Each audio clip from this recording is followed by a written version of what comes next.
Un saut en mer à partir d'un hélicoptère. C'est le dernier exercice pour les sergents-chefs Gourdo Maïga et Massa Traoré.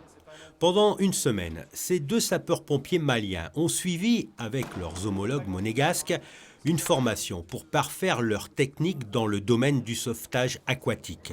Le Mali étant confronté à des noyades dans les fleuves qui traversent ce pays d'Afrique de l'Ouest. Il y a des choses qui nous ont étonnés, mais avec le sauvetage, avec l'embarcation, et quand tu vas aller chercher la victime et puis accrocher la victime, et puis que le bateau te tire en mer, ça, c'était difficile. Mais avec, on fait, et puis on reprend, on répète, ça commence à aller. On a appris beaucoup de choses concernant le sauvetage en mer, la natation, le sauvetage aquatique, et la survie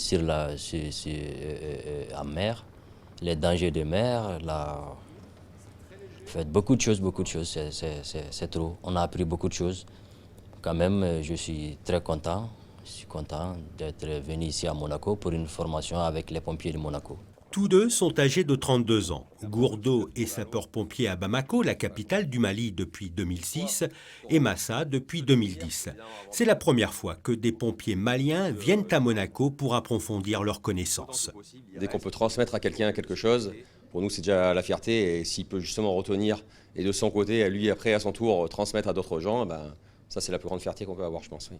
Cette initiative s'inscrit dans le cadre d'un protocole d'accord signé entre le gouvernement de la Principauté et le gouvernement de la République du Mali, suite à la mission réalisée l'an dernier à Bamako par le colonel Tony Varro.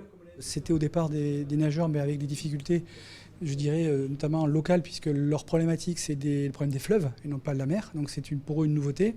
Ils ont appris à se confronter à une eau saline. C'est leur première réaction. D'ailleurs, l'eau est salée ici.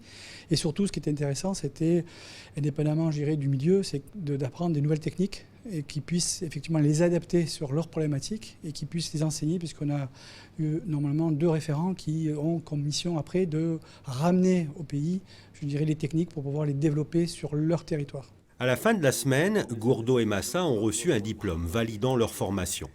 Au-delà de cette formation, un accord prévoit également le financement d'une maison des manœuvres pour l'École nationale de la protection civile malienne, qui accueille chaque année quelques 500 nouvelles recrues, ainsi que l'envoi de matériel et d'engins et l'achat d'équipements.